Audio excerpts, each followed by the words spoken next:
भगवान की जो तृतीय पत्नी है सत्यभामा, उनको थोड़ा अभिमान है। ठाकुर जी बोले सत्यभामा को अभिमान दूर करवे के काजे कछु तो करना पड़ेगा। और स्वयं ठाकुर जी क्यों नहीं कर रहे? डरते हैं, इनसे क्या कहेंगे हम।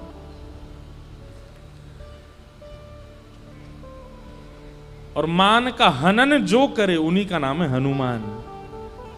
जो मान का हनन करे, हनुमान शब्द का अर्थ ही है ये, जिनकी सन्निधि में जाकर के अगर मान का हनन ना होता हो तो वो हनुमान नहीं।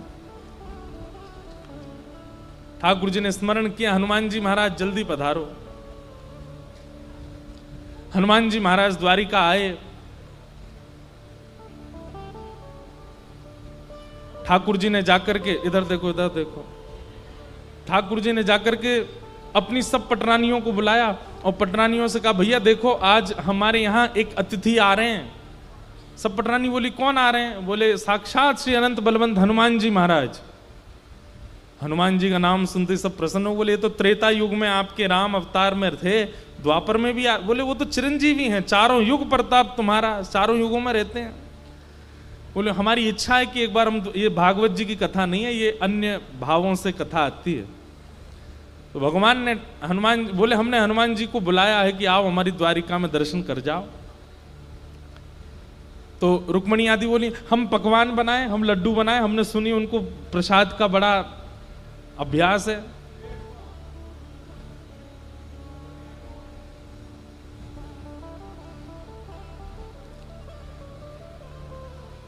ये द्वार खोल दीजिए, वहीं बैठ जाएंगे। अब अंदर तो आ नहीं सकते, वहीं बैठा दो, द्वार खोल के। इधर देखो क्या बता रहा था मैं। हाँ, तो ठाकुर जी बोले वो सब तो ठीक है, लेकिन हनुमान जी का एक स्वभाव है। बोले क्या? वो हमको अकेले प्रणाम नहीं करते। तो बोले साथ में सीता जी होनी चाहिए तभी प्रणाम करते हैं।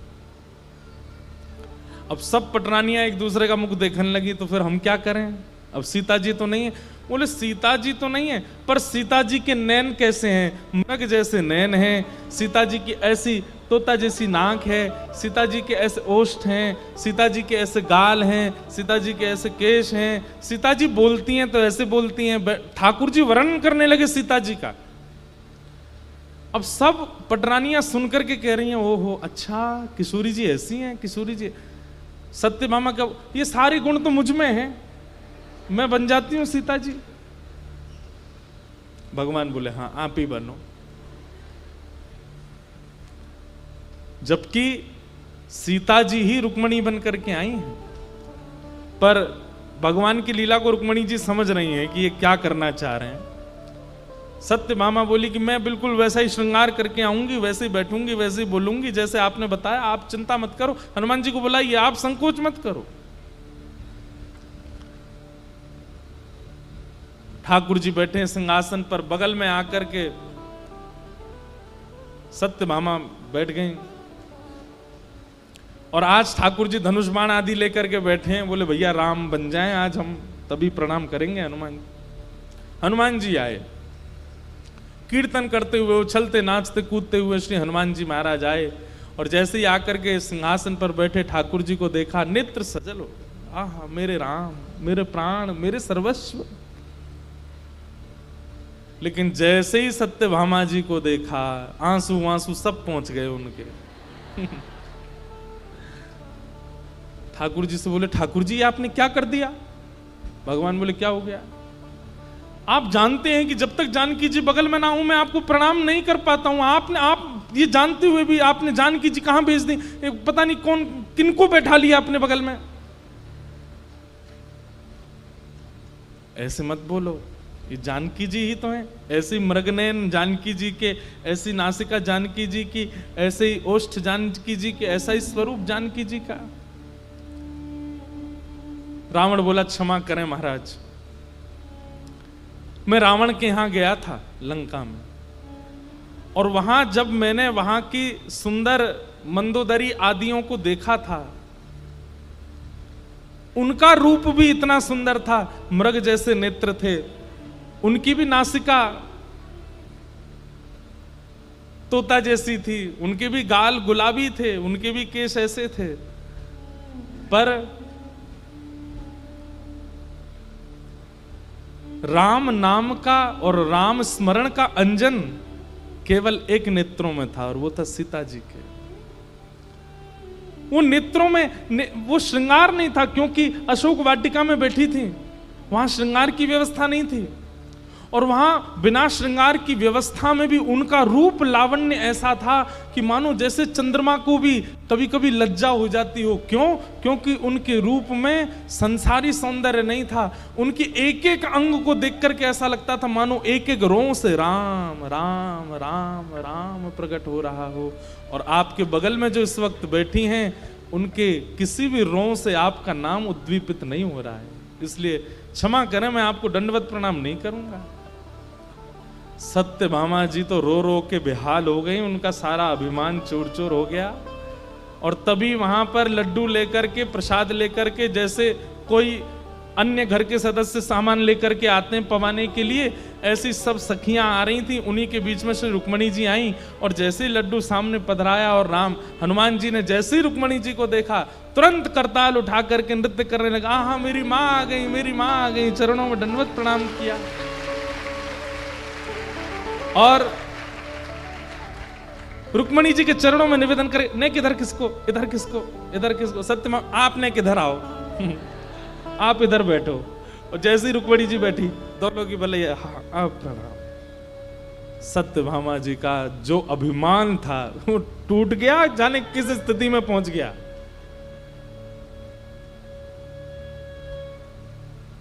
सत्यभामा जी को पता लग गया कि भाई ये रूप का अभिमान मुझे नहीं करना चाहिए। मान का हनन किया सत्यभामा जी के। तो बड़ी लीलाएं हैं ठाकुर जी के गृहस्थ आश्रम में, बड़े सुख हुए। भगवान के 8 पटरानियां हुई। फिर भौमासुर नाम का एक राक्षस था, उसके यहां 16,000 राजकुमारियां बंदी थी। उनके यहां से ठाकुर जी सबको मुक्त करा करके लाए, और भगवान ने उनके साथ विवाह किया। 16,108 ये भगवान की पटरानियां हैं। श्री द्वारिकाधीश भगवान श्री कृष्ण के, बैठ जाओ, 8 प्रमुख विवाह हुए। और तत्पश्चात भौमासुर नाम के राक्षस का वध करके भगवान ने 16,000 राजकुमारियों को मुक्त करा करके उनसे भी विवाह किया। नारद जी भगवान की गृहचर्या देखने आए, भगवान की नित्यचर्या का वर्णन और राजसूय यज्ञ, जरासंध का उद्धार, वो सब भाव वहां सुनाए गए। बंधुओं, एक हम जानकारी और दें, सब लोग इधर देखो, सावधानी से सुनो।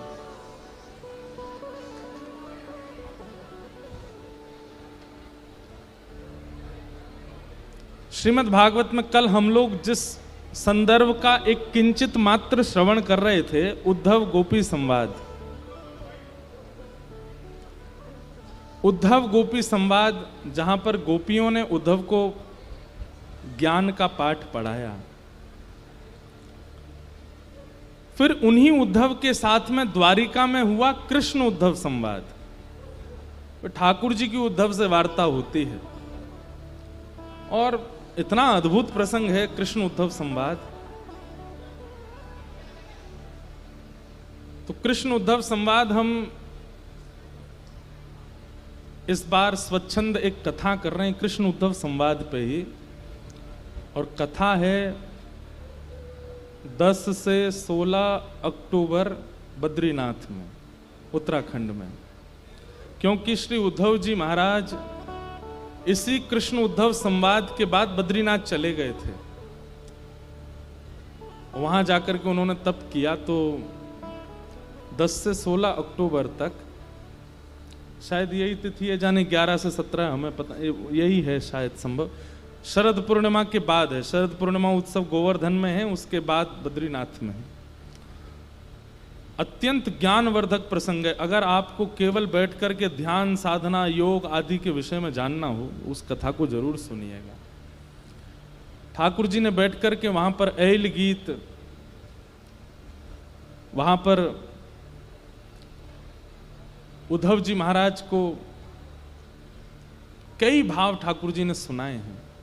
दत्तात्रेय के 24 गुरुओं का प्रसंग आदि आदि बहुत सारे प्रसंग उसमें विद्यमान हैं, जो द्वारिका में ठाकुर जी ने उद्धव को सुनाए। उन्हीं विषयों पर चर्चा हम वहां करेंगे बद्रीनाथ में।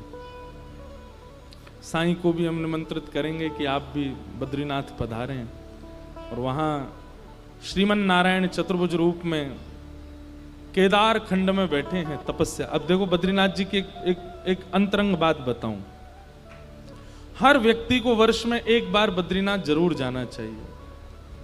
वर्ष में नहीं जा सकते तो 2 वर्ष में जाना चाहिए, 2 वर्ष में नहीं तो 3 वर्ष। मतलब हमारा कहने का मतलब है अवसर मिले तो जाना चाहिए। क्यों?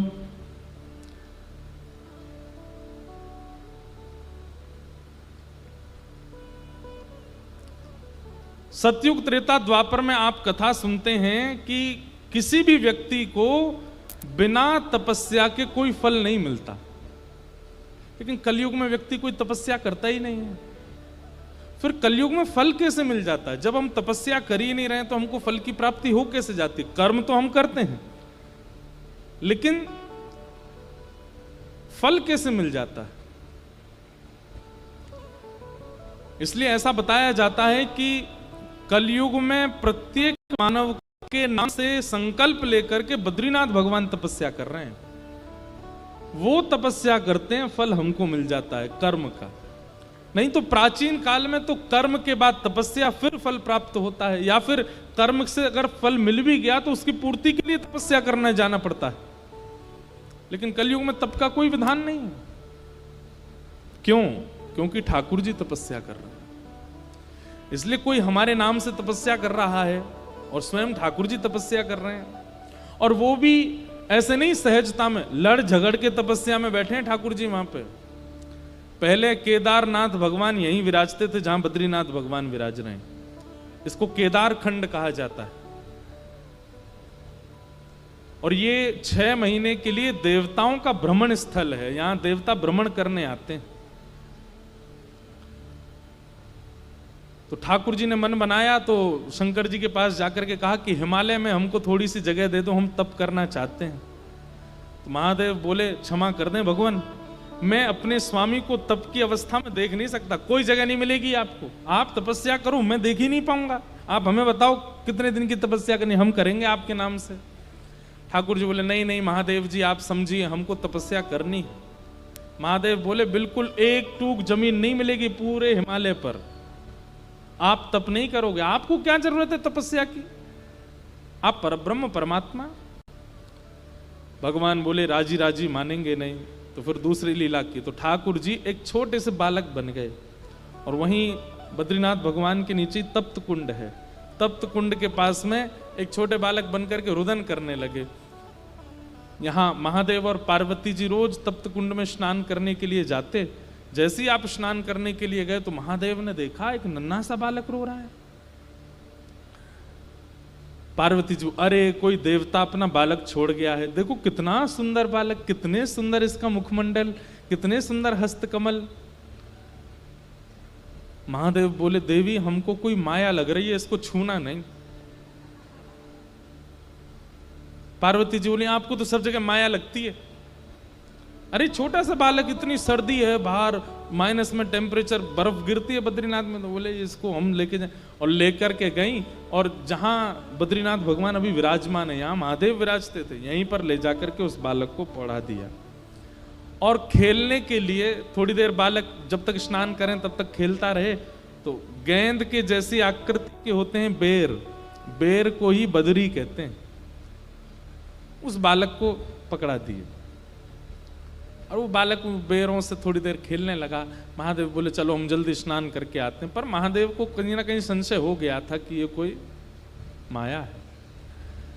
स्नान करके तप्त कुंड में जैसे ही वापस लौट करके आए तो मंदिर का मुख्य द्वार बंद भीतर से। और जैसे ही खोलने का प्रयास किया नहीं खुले। महादेव बोले ये बालक तो बंद कर नहीं सकता, छोटा सा बालक है, ये किसने बंद किया भीतर से। रोष में भर करके महादेव ने जैसे ही अपने त्रिनेत्र को खोला तो दरवाजा खुला और वही बालक शंख चक्र गदा पद्म धारण चतुर्भुज रूप धारण करके तपस्या की मुद्रा में बैठे। वहां पर चतुर्भुज हैं ठाकुर जी, लेकिन शंख चक्र नहीं है, ऊपर से श्रृंगार में धराते हैं ठाकुर जी। वहां तपस्या की जटाएं बना ली ठाकुर जी ने, और तपस्या में भी कैसे बैठे हैं। कभी आप बद्रीनाथ में ब्रह्म मुहूर्त में दर्शन करने जाओगे तब श्रृंगार हटाया जाता है ठाकुर जी का। तो तप का मतलब होता है अपने शरीर को अव्यवस्थित करके भगवान नाम जपना, उसको तप कहते हैं। हम तो फिर भी अपने दो पैरों को व्यवस्थित करके बैठे हैं, पर बद्रीनाथ भगवान जो हैं वो ऐसे तिरछे बैठे हैं, थोड़ा एक तरफ की ओर झुके हुए बैठे, इतनी घनघोर तपस्या।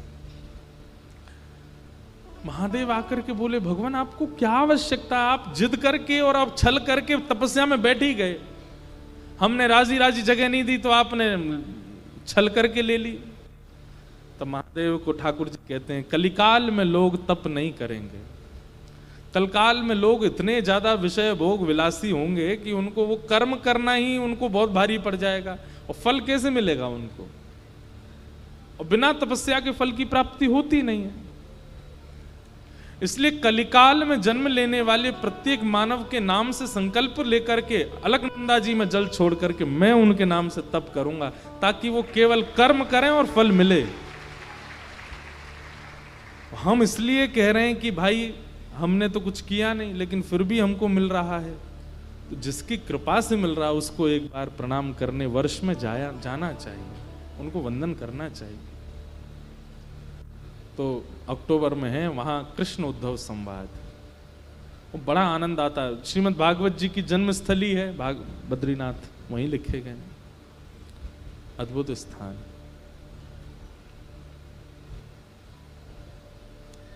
ये बात हमको इसलिए याद आ गई क्योंकि अब आगे कृष्ण उद्धव संवाद प्रारंभ होगा, उसको हम यहाँ बोल तो सकते नहीं क्योंकि बहुत विस्तृत है, इसलिए हमने संकेत किया कि अक्टूबर में वहां कथा में आप आ सकते हो, वहां सुनिएगा।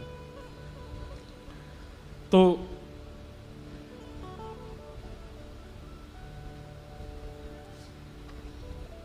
इस प्रकार भगवान की सब लीलाएं चल रही हैं द्वारिका में।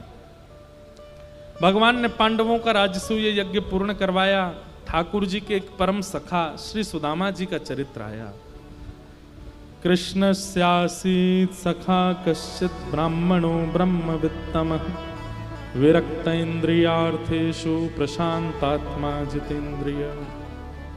भगवान के एक सखा हैं जिनका नाम है सुदामा। ठाकुर जी के तीन ही सखा हैं, उद्धव, अर्जुन और सुदामा। आप कहेंगे मधुमंगल, श्रीदामा, तनसुखा, मनसुखा, ये कौन है फिर? बोलिए ये तो प्राण है ठाकुर जी के, ये सखा नहीं है।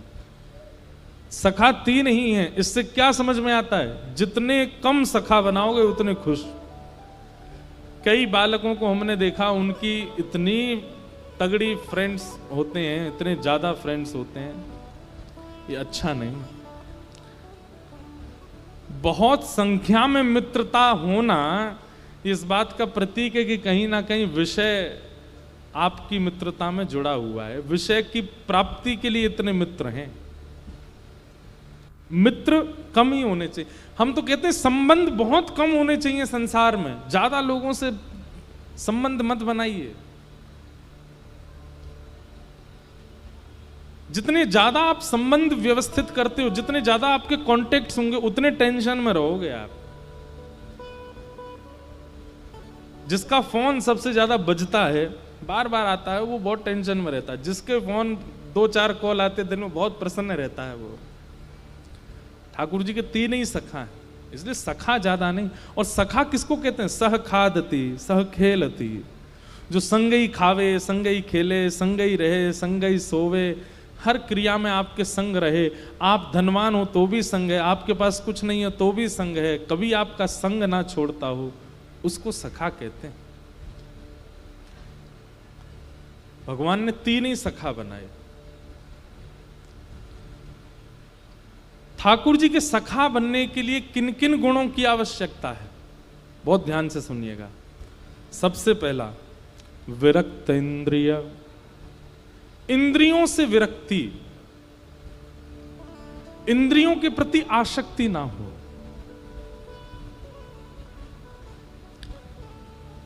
दस इंद्रियां हैं हमारे शरीर में, पंच ज्ञान इंद्रिय और पंच कर्म इंद्रिय। इन 10 इंद्रियों को जिसने अपने वश में रखा है, मतलब जीव के लिए भोजन नहीं कर रहे हैं, हम जीवित रहें इसलिए भोजन कर रहे हैं।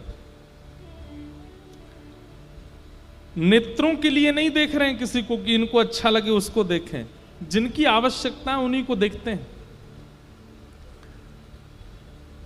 कानों को प्रिय लगे, हाथों को प्रिय लगे, त्वचा को प्रिय लगे, ऐसी वस्तुओं का सेवन नहीं। इन सब में कृष्ण विराजमान हो ऐसी वस्तुओं का सेवन, या ज्ञान विराजमान हो ऐसी वस्तुओं का उपभोगन, वो ठाकुर जी को प्रिय है। एक बात याद रखिएगा, बहुत चटोरे यदि हम हैं, चटोरे समझते हैं, तो ठाकुर जी से कहीं ना कहीं दूरी बनी रहेगी। क्योंकि ठाकुर जी कहेंगे जे गुण तो मेरो है, तू काई को लिया है अपने अंदर। अब तू चटोरा बन गो, मुंह में तुम्हें लड़ाई है गई तो जे तो मैं खाऊंगो, एक ही बच्चों, और तू कहेगो नहीं मैं खाऊंगो। ठाकुर जी बोले नहीं, जे गुण तो मेरो ही होना चाहिए। मतलब ठाकुर जी को खाने वाला नहीं, खिलाने वाला प्रिय है।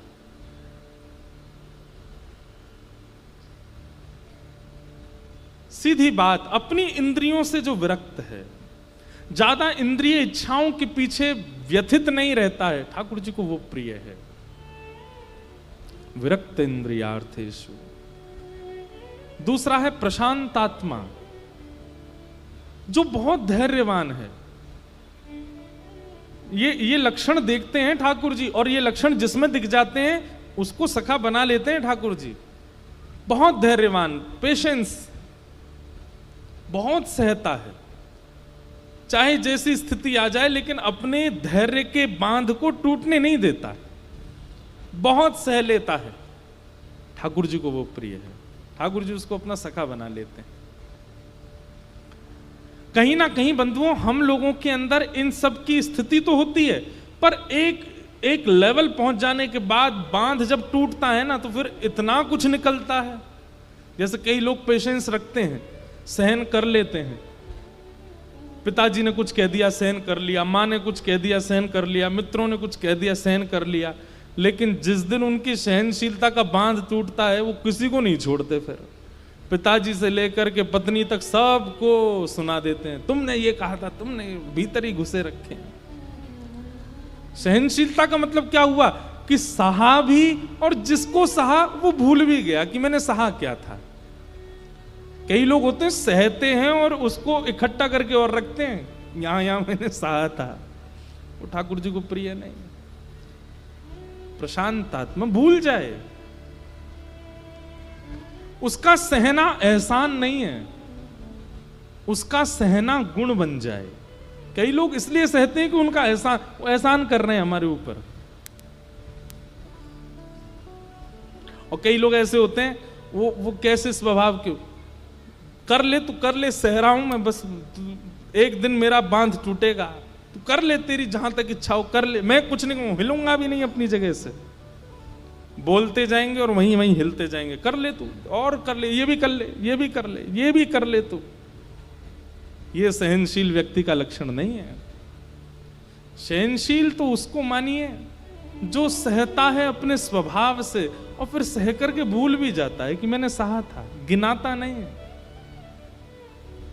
प्रशांत आत्मा, ठाकुर जी को वो प्रिय है। आप लोग कहेंगे ये लक्षण कहीं ना कहीं संसार में, हम लोग इतने चतुर लोग संसार में रहते हैं, कहीं ना कहीं लोग हमारा दुरुपयोग नहीं करेंगे। एक बात कहें हम आपसे, संसार हमारा दुरुपयोग ना करे इसलिए चतुराई कभी मत लाइए। ये गुण ठाकुर जी को प्रिय लगेगा इसलिए उस गुण को लाइए, फिर लोग आपके साथ खेलेंगे तो ठाकुर जी उनके संग दुगना खेल खेल जाएंगे, उसकी चिंता मत करना आप। कई लोग बोलते हैं महाराज जी आप हमारे बेटे को समझाइए ना। मैं क्यों, बहुत सीधा है ये। मैंने कहा तो अच्छी बात है, नहीं, आप देख नहीं रहे संसार कैसा है, कितना चतुर है, कितना व्यभिचार संसार में। आजकल लोगों को चतुर होना चाहिए, आप इसको समझाइए चतुर हो। तब मेरे मन में आता है कि भाई अगर किसी का स्वभाव सामान्य है, सीधा है, कोई भोला है, कोई सहनशील है, होने दीजिए।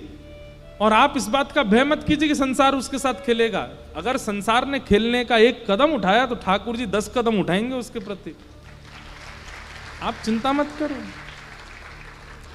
कई लोग अपने सुंदर स्वभाव को बिगाड़ लेते हैं संसार की चतुराई। आज मुझे किसी ने लिख के भी कहा है कि महाराज संसार बहुत चतुर है। मैं पढ़ दूं क्या, पता नहीं खो गया कहीं, पर उन्होंने ये बात कही, संसार बहुत चतुर है और ऐसे में हम निभाएं कैसे। अब इसमें एक बात और कह दें, जिसका स्वभाव सरल होता है ना, उसको चतुर कोई दिखता ही नहीं है, उसको कोई चतुर नहीं दिखता। उसको बताना पड़ता, ए भाई ये चतुर है, इससे सावधान। अच्छा, मुझे तो अच्छा ही लगा था ये। ये तुम जिसके साथ तुम कल घूम रहे थे वो अच्छा नहीं है आदमी, वो ऐसा अच्छा नहीं, ऐसा तो नहीं, वो तो अच्छा लगा हमको। सीधे लोगों का इस स्वभाव होता है, उनको पता ही नहीं चलता कि चतुर है कौन और ये अच्छा है। लेकिन एक बात बताएं हम आपको, इसमें सत्संग का पुट लगाइए। सत्संग क्या करता है, आपके स्वभाव को बिगड़ने नहीं देगा। मतलब सामने वाला व्यक्ति अगर छल कर रहा है आपसे, और अगर आप संसारी सीधे हो तो कहीं ना कहीं वो छल कर जाएगा और आप उसके शिकार बन जाओगे। वो बात अलग है कि बाद में ठाकुर जी उसको करेंगे। लेकिन यदि सत्संग जीवन में होगा,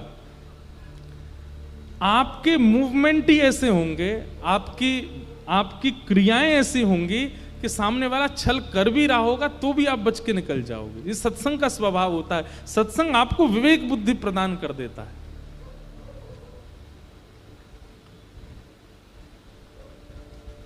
संसारी सीधे यदि आप हो तो उसके चपेटे में आ सकते हो, वो बात अलग है कि उसको बाद में फल मिलेगा।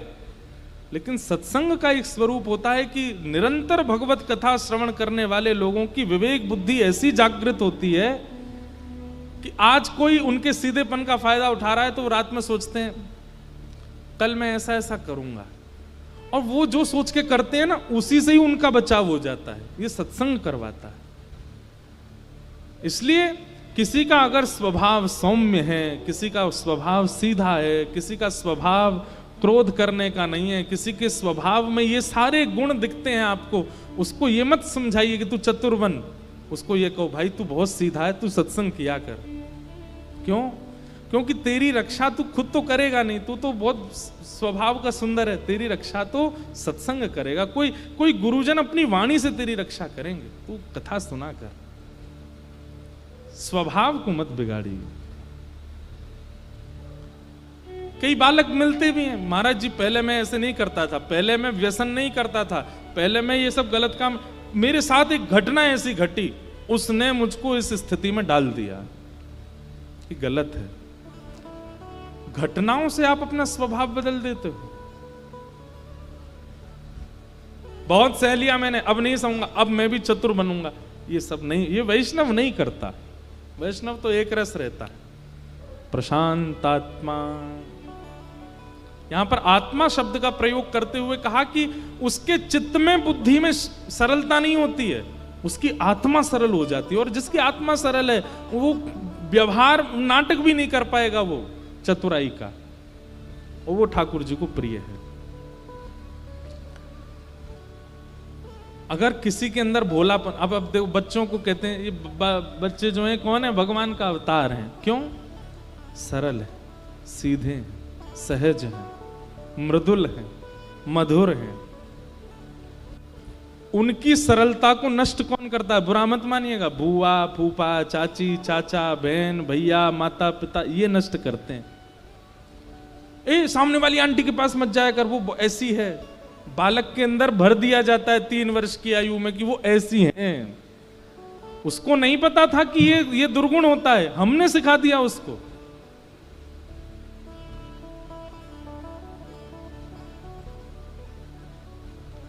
कभी आपने देखा, कभी आप कहीं गाड़ी में जा रहे हो, छोटा बालक आपके, और कोई अगर भिक्षुक आ जाए, कुछ मांगने वाला आ जाए और गेट आपका नॉक करने लगे, कुछ दे दो, आप तो ऐसे मुंह कर लोगे, बच्चे क्या, इनको कुछ दे दो ना, ये मांग रहे हैं, इनको कुछ दे दीजिए, इनको मेरी चीज दे दो, अपनी चीज ही देने लगते, फिर माता नहीं नहीं ऐसे नहीं देते, गलत होता है, यूं हो जाता है, यूं। अब वो तो सरल था, आपने उसको चतुर बना दिया। उसके स्वभाव में नहीं था छल कपट और ये चतुराई की विचारधाराएं, हमने कर दी। ये भेदभाव बालक में जन्म से नहीं होते, हम सिखा देते।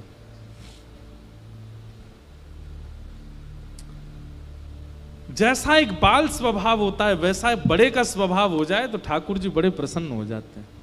ठाकुर जी को बहुत अच्छा लगता है। सहज रहिए, सरल रहिए, प्रशांत आत्मा। और तीसरा बताया जितेंद्रिय। भगवान के सखा का तीसरा लक्षण होना चाहिए जितेंद्रिय। जितेंद्रिय का मतलब वैसे तो इंद्रियों को जीतना होता है, परंतु हम इसका एक अर्थ, क्योंकि यहां पर विरक्त इंद्रिय भी कहा गया है, तो इसका हम अर्थ ऐसा लगाएंगे कि जो अपनी इंद्रियों को केवल भगवत प्रसाद देता है और कुछ नहीं देता। नेत्रों का देखने का मन है क्या सुंदरता, तो चले गए वृंदावन, राधा रमण जी को देख लिया, यही सुंदर है। कानों को सुनने का मन है तो आ गए कथा में, कथा सुन ली, यहीं कीर्तन सुन लिया, यहीं भजन सुन लिया, इससे ऊपर कुछ नहीं है। जीव को कुछ चखने का मन है तो पहुंच गए आश्रम में, जाके भंडारा पा लिया, ठाकुर जी का प्रसाद ले लिया, इससे बढ़िया कुछ नहीं है। नाथ द्वार चले जाओ, वहां का प्रसाद पा लिया, द्वारिकाधीश का प्रसाद पा लिया। मतलब भगवत संबंधी वस्तुओं को ही अपनी इंद्रियों को देना। जैसे कई लोग होते हैं वो ब्रांडेड चीज ही देते हैं अपने शरीर को,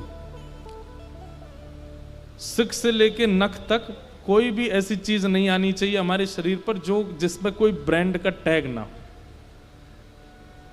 और फिर ऐसे लोगों को बहुत वो माना जाता है आजकल, इन्फ्लुएंसर, ओ भाई ओ, ऐसे परफ्यूम लगाता है, ऐसे कपड़े पहनता है, ऐसे टी शर्ट पहनता है, ऐसे वैष्णव भी बन जाएं। वो सिक से नख तक एक भी सामग्री ऐसी प्रयोग ना करें जो भगवत संबंधी ना हो, सब भगवत संबंधी वस्तुओं का सेवन। जल भी भगवत प्रसाद, अन्न भी भगवत प्रसाद, वस्त्र भी भगवत प्रसाद, तिलक भी भगवत प्रसाद, सब कुछ भगवत प्रसाद। जितेंद्रिय, ये तीन लक्षण जिसमें हैं उसको ठाकुर जी अपना सखा मान लेते हैं, ठाकुर जी अपना सखा बना लेते हैं।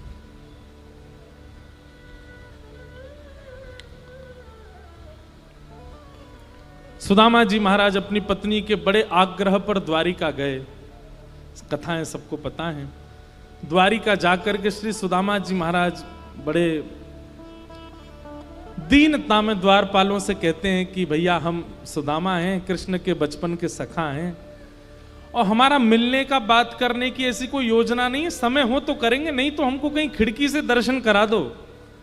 कृष्ण मेरे बचपन के सखा हैं, सांदीपनी गुरुकुल में हम दोनों साथ पढ़े। और बंधुओं, सुदामा जी कैसे सखा हैं पता है ठाकुर जी के? ठाकुर जी सो जाते हैं रात में और सुबह उठ करके पढ़ना है, गुरुजी सांदीपनी उपाध्याय जी परीक्षा लेने वाले हैं, सुदामा जी उठाते हैं, लाला उठ जा परीक्षा है आज। ठाकुर जी कहें तू पढ़ ले, मुझे बता दियो। सुदामा जी पढ़ते हैं, अध्ययन करते हैं, और सुदामा जी अपनी परीक्षा पर ध्यान नहीं देते हैं, बैठे बैठे लाला की ओर देखते रहते हैं। जैसे ही प्रश्न जो गुरुजी ने लिख करके दिए हैं उन प्रश्नों में कोई कठिन प्रश्न आता है तो ठाकुर जी इशारा कर देते हैं, चौथो बता दे। तो फिर सुदामा जी, अब इससे कोई इन्फ्लुएंस मत हो जाना, ठाकुर जी भी तो चीटिंग करते थे। ये ठाकुर जी को कोई ज्ञान की आवश्यकता, वो ज्ञान के भंडार हैं, वो तो लीला कर रहे हैं सुदामा जी के साथ। सुदामा जी ऐसे सखा हैं ठाकुर जी के, घनिष्ठतम। जितने दिन ठाकुर जी सांदीपनी विद्यालय में रहे, एक भी दिन ठाकुर जी ने अपनी थाली में भोजन नहीं किया, सुदामा जी की में करते हैं। और सुदामा जी से कहते हैं, देख मैं अभी अभी व्रत छोड़ के आया हूं सुदामा। बोले तो मोय अपने हाथ ते पानो ना आवे, यशोदा मैया अपने हाथ ते पवावे। अब यहाँ मैया तो है ना, तू पवा दे। तो सुदामा जी पवाते हैं ठाकुर जी को, सुदामा जी खिलाते। ऐसे सखा हैं सुदामा जी। अब कई बातें ऐसी हैं वो मंच से बोलने में अलग अलग ढंग में ले जाते हैं, पर इतनी घनिष्ठता है ठाकुर जी और सुदामा जी की कि सुदामा जी और ठाकुर जी जब वस्त्र धुलते हैं अपने, तो ठाकुर जी धुलने बैठते हैं, गुरु जी देखते हैं, क्योंकि बच्चे सब गुरुकुल में तो सब करते हैं बच्चे, तो गुरु जी ध्यान भी रखते हैं सब करें अपने आप। ठाकुर जी अपने वस्त्र लेके आते हैं धोने, गुरु जी जैसे आगे जाते हैं तो ठाकुर जी के वस्त्र भी सुदामा जी धो दे। तू बैठ जा लाला, तू मत कर, मैं धो दूंगा। और बढ़िया धो देते हैं। कभी कभी सुदामा जी के निजी अंग वस्त्र जो हर कोई नहीं पहनता, ठाकुर जी पहन के भाग जाते हैं। सुदामा जी कहते हैं लाला जी अच्छी बात ना है, वो निजी वस्त्र है, वो भीतर को वस्त्र है, वो तो सबको धारण ना करना चाहिए। ठाकुर जी अरे तू तो मेरा सखा है, तो हम दोनों तो पहन सके। ऐसे सखा है सुदामा जी, ऐसे सखा श्री सुदामा जी महाराज। और द्वार पर आकर के एक बार भी किसी को ये नहीं बोल रहे हैं कि मैं इतना घनिष्ठ हूं।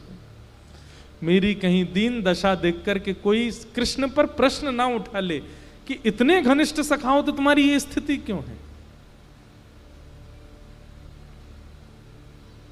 कहीं मेरी अवस्था, मेरे वस्त्रों को देख करके मुझ पर तो दया आएगी, लेकिन एक प्रश्न भी तो उठेगा, इतने घनिष्ठ हो श्री कृष्ण के और तुम्हारे ऊपर ये इतनी दया भी नहीं करी ठाकुर जी ने। इसलिए सुदामा जी किसी को नहीं बताते, बस इतना कहते हैं हम दोनों सखा हैं। आजकल के लोग, पड़ोसी के यहां चाय पी के चला गया प्रधानमंत्री, अपना ढिंडोरा पीटते। हमारे यहीं तो आए थे, यहीं पे ही बैठे थे, हमारे द्वार पे बैठ के गए, मैंने ही मठरी दी थी उनको जबरदस्ती। हम लोग बड़े संबंधों के प्रचार करने में दुगना तिगुना करके बोलते हैं, और एक सुदामा जी हैं जिन्होंने अपनी पत्नी को वर्षों तक नहीं बताया कि श्री कृष्ण मेरे सखा हैं। भैया एक बात कहें,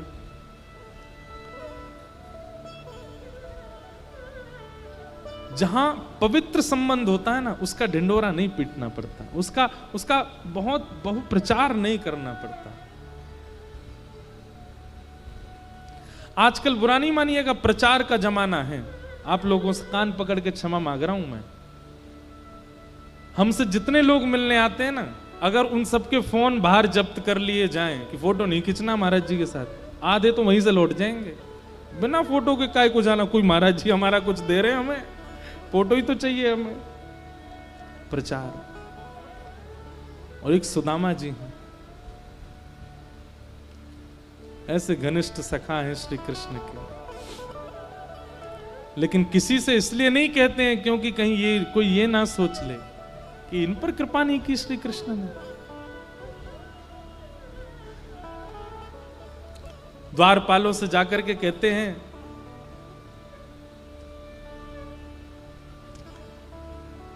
मेरे सखा हैं बचपन के श्री कृष्ण।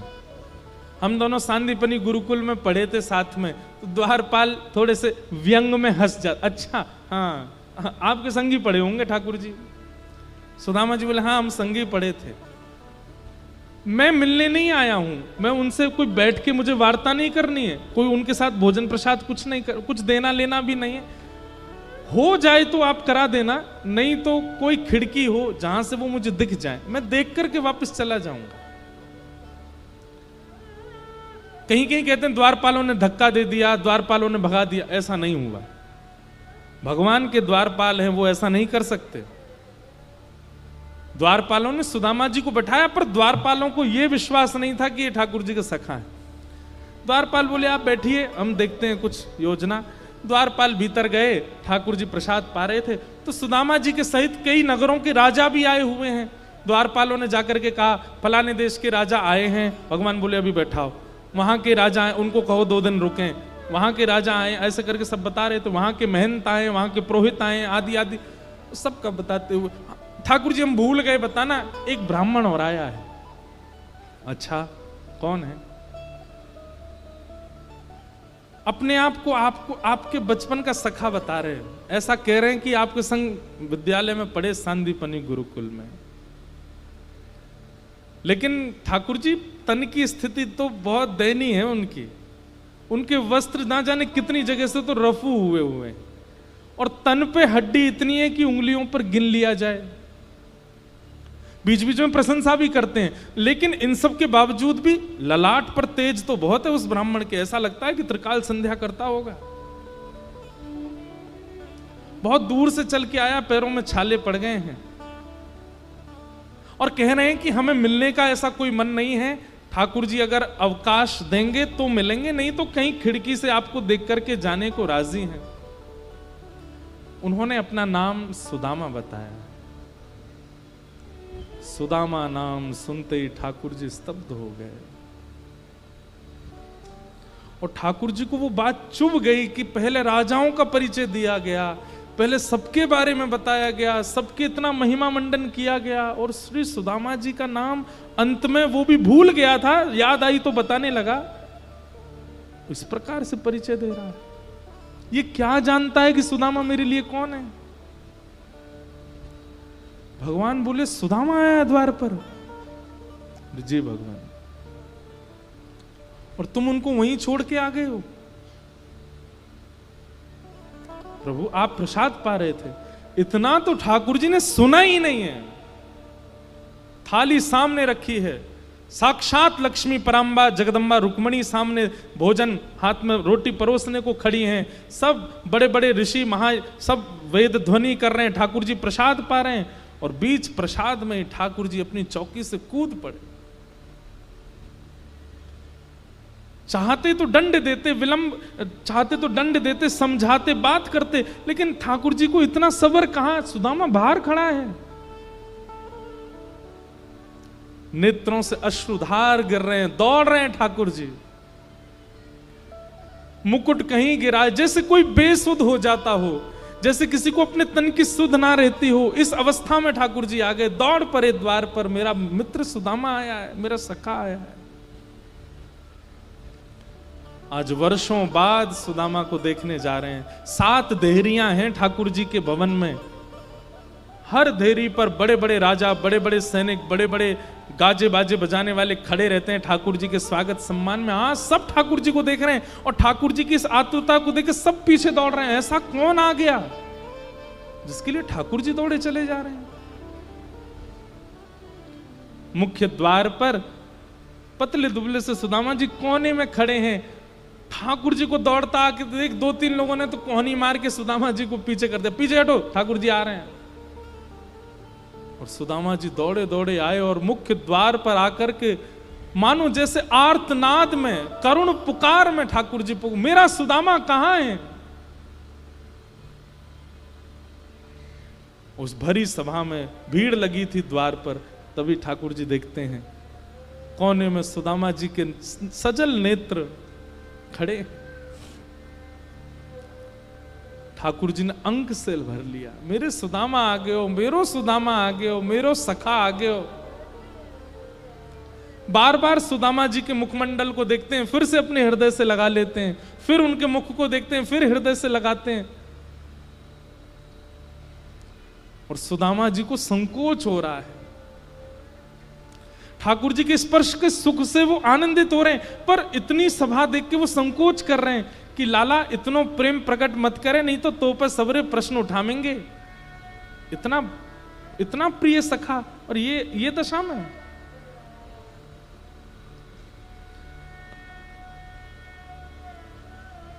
सुदामा जी ने अपने गाल से, अपने अधर से, अपनी नाक से, अपने माथे से सबसे स्पर्श किया सुदामा जी का। अपने नेत्रों के जल से मानो अभिषेक कर दिया सुदामा जी का। बहुत देर हो गई, ठाकुर जी द्वार पे ही बस अंक में भरे भरे खड़े हैं, और जितने लोग वहां खड़े हैं सब देख करके आश्चर्य कर रहे हैं, ये कौन है?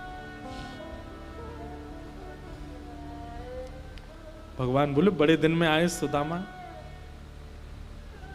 अरे देखो द्वारिकावासियों, ये मेरा सखा सुदामा, मेरा प्राण सुदामा है। कभी इसके बारे में तुमने नहीं सुना होगा, ये क्योंकि प्रचार नहीं करता है, आज आया पहली बार द्वारिका। और ठाकुर जी गले में गलवैयां डाल करके सुदामा जी को लेकर के भीतर जा रहे हैं। और बीच बीच में चलते चलते ठाकुर जी को जाने क्या होता है, रोकते, फिर सुदामा को अंक से भर लेते हैं। तुझे इतने दिन में याद आई मेरी, इतने दिन बाद आया तू। मानो आज ठाकुर जी अपना राजकीय स्वरूप भूल गए हों। सुदामा जी को लेकर के अपनी स्वधर्मा सभा में पहुंचे, जहां ब्रह्मादि देवता भी आते हैं,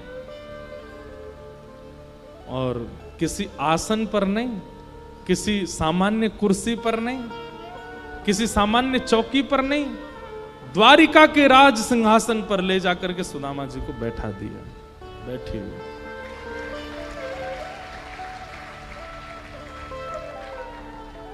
सुदामा जी बोले, लाला मैं यहाँ को अधिकारी ना हूं। ठाकुर जी बोले, आपका अधिकार मुझसे अच्छा कोई नहीं जानता, बैठ जाओ चुपचाप, यहीं बैठो। और रुक्मणी जी को इशारा किया, देख क्या रही हूं, जल्दी पात्र लाओ, चरण धोने सुदामा जी के। ठाकुर सुदामा जी बोले, लाला ये सब मत करें, वो बहुत संकोच है। और भीड़ लग गई है वहां पर, और सब आश्चर्य में देख रहे हैं, ऐसा क्या है इस पतले दुबले ब्राह्मण में जिसके लिए ठाकुर जी ये सब कर रहे हैं। सुदामा जी के चरणों को एक परात्म पद रहा। सुदामा जी रो रहे हैं कि जगन्नाथ साक्षात मेरे चरण में बैठे हैं। देख सुदामा की दीन दशा, करुणा करके करुणा निधि रोए। पानी परात को हाथ छुयो नहीं, नैनन के जल सो पग धोए। सुदामा जी के नेत्रों से अश्रुजल प्रवाहित होने लगा, लेकिन ठाकुर जी के नेत्रों से प्रवाह इतना तीव्र था कि जल लिए रुक्मणी जी खड़ी रह गईं, और ठाकुर जी ने अपने अश्रु जल से सुदामा जी के चरण धो दिए। चरणों की स्थिति देखकर के ठाकुर जी इतनी पीड़ा में आ गए। अपने शीश से सुदामा जी के चरण लगाए, और जितना जल एकत्रित हुआ उसको एक पात्र में भर करके ठाकुर जी ने 3 घूंट तो ठाकुर जी ने धारण किए। सुदामा जी रोकने, लाला जी सब मत करे, मैंने पाम भी ना धोए, मैं कितनों दूर से चल के आया हूं। अरे लाला माँ, मैं देख रक्त निकल रहा है, मेरी एड़ी फट गई है, ये सब मत करे लाला।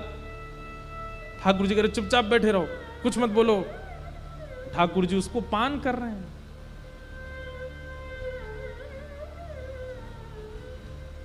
रुक्मणी आदि सब पटरानियों को भगवान ने इशारा किया, सब अंजलि फैला के बैठो, और सबको ठाकुर जी देकर के आए, पान करो। अपने महामंत्री को आज्ञा कर दी, ये बचा हुआ जितना जल है इसको पूरी द्वारिका में छिड़काव करवा, एक कोना भी रहना नहीं चाहिए, मेरी द्वारिका आज पवित्र हो जाएगी सुदामा जी के चरण दल से।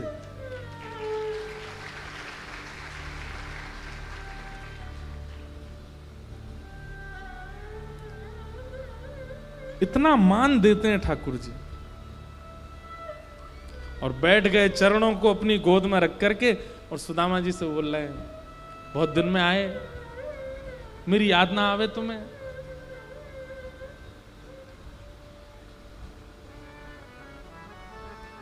सुदामा जी आपको ब्याह है गो? ठाकुर जी पूछ रहे हैं। सुदामा जी बोले, हाँ लाला है गो। अच्छा मोए ना बुलायो ब्याह में?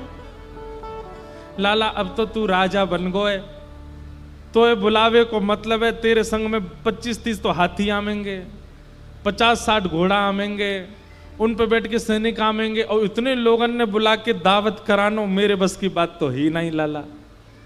हमारे ब्याह में तो हम दुल्हा दुल्हन ही भूखे रह गए, भोजन की व्यवस्था ही नहीं, ऐसा तो ब्याह है तो कैसे बुला? तो लाला तू बता, तेरो ब्याह है गो? ठाकुर जी बोले, कोई और बात करते। नहीं नहीं लाला बता, तेरो ब्याह ना भयो? अरे जे फिर पास में मंत्री खड़े थे, उनसे बोले, विद्यालय में मोतियों के तो देखियो सुदामा, इतने ब्याह करूंगो कि मेरे नगर में मेरी बहू रहेंगी और कोई ना रहेगो, इतने ब्याह करूंगो। मंत्री आदि बोले, तो कर भी लिए हैं इन्होंने। सुदामा भी बोले, लाला तेरो ब्याह है गो? बोले हाँ है गो। कहाँ है भाभी, कहाँ है भाभी थे तो मिलवाने। ठाकुर जी बोले भाभी से मिलोगे? बोले हाँ नहीं मिलवा दे। कहाँ है भाभी? इतनी सारी लुगाई खड़ी है, इनमें तो कौन सी है? बोले बैठो अभी बुलाते हैं। ठाकुर जी ने इशारा किया, आओ सब लाइन से प्रणाम करो। मैं रुक्मणी प्रणाम। अच्छा भाभी जी जय, देवी चरसो भाग्यवती रहो। मैं जामवती प्रणाम, देवी चरसो भाग्यवती। मैं सत्यभामा प्रणाम, मैं कालिंदी प्रणाम, चरसो भाग्यवती रहो। मैं मित्रविंदा, मैं लक्ष्मणा, मैं भद्रा। सब प्रणाम करते करते 500 प्रणाम कर गई सुदामा जी को। सुदामा जी धीमे धीमे ऐसे हो गए, लाला लेके तकिया धर दे यहाँ पे नीचे, हाथ धार को मेरो।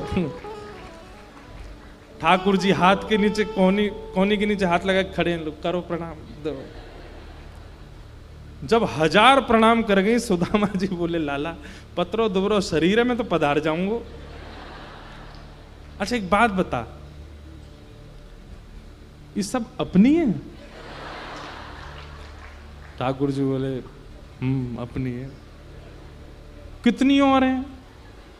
भगवान बोले 1000 चली गई, अभी 15,108 और हैं। सुदामा बोले लाला तेने इतने ब्याह किए?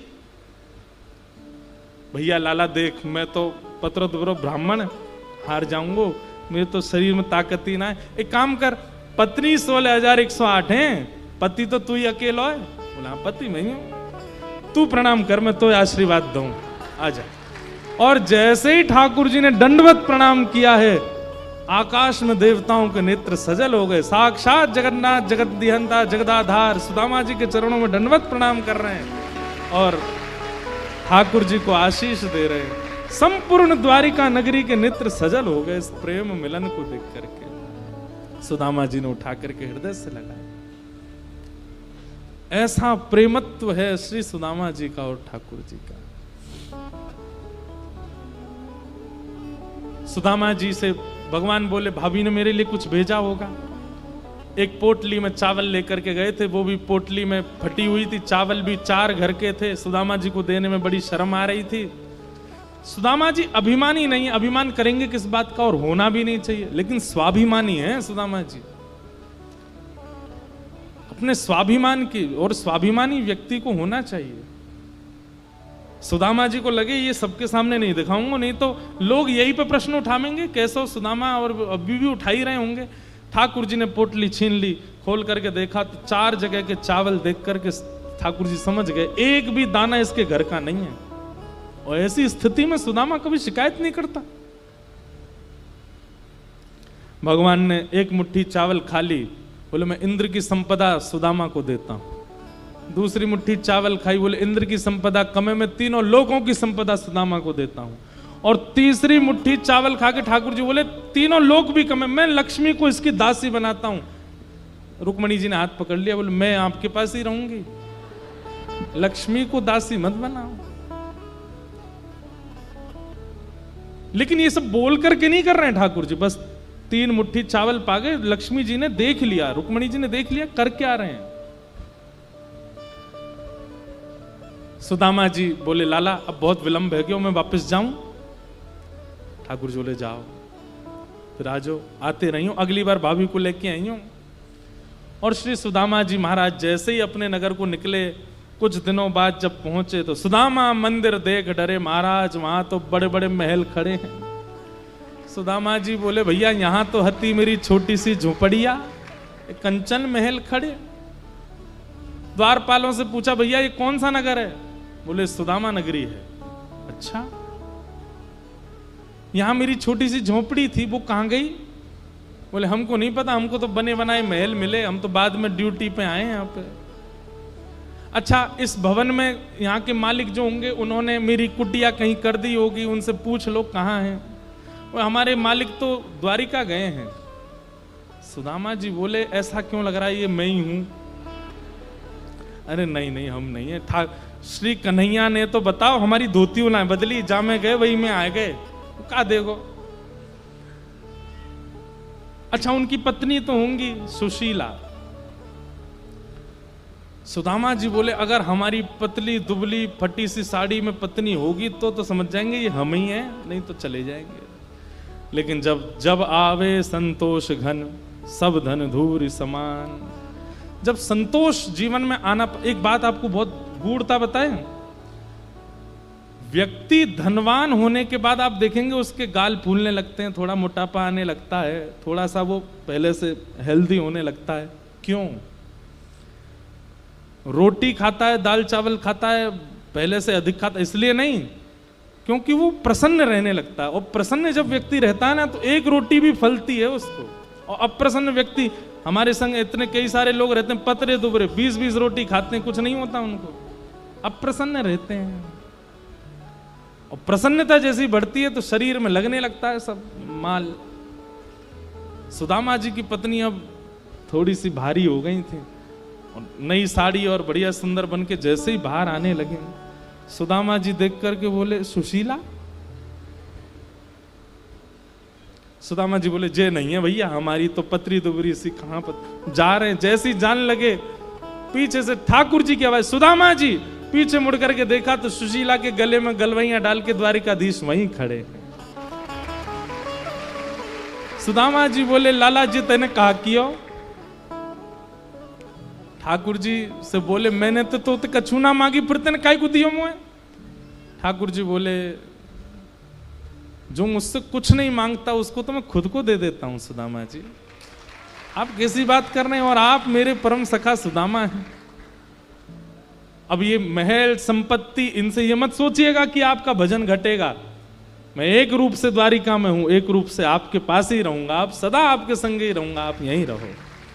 और श्री सुदामा जी को लेकर के ठाकुर जी भीतर प्रवेश, ठाकुर जी अंतरंग भाव से सुदामा जी के भवन में ही रहने लगे, एक रूप से द्वारिका में लीला कर रहे हैं। ऐसे ठाकुर जी ने सुदामा जी पर अनुग्रह किया। बोलो भक्त वत्सल भगवान।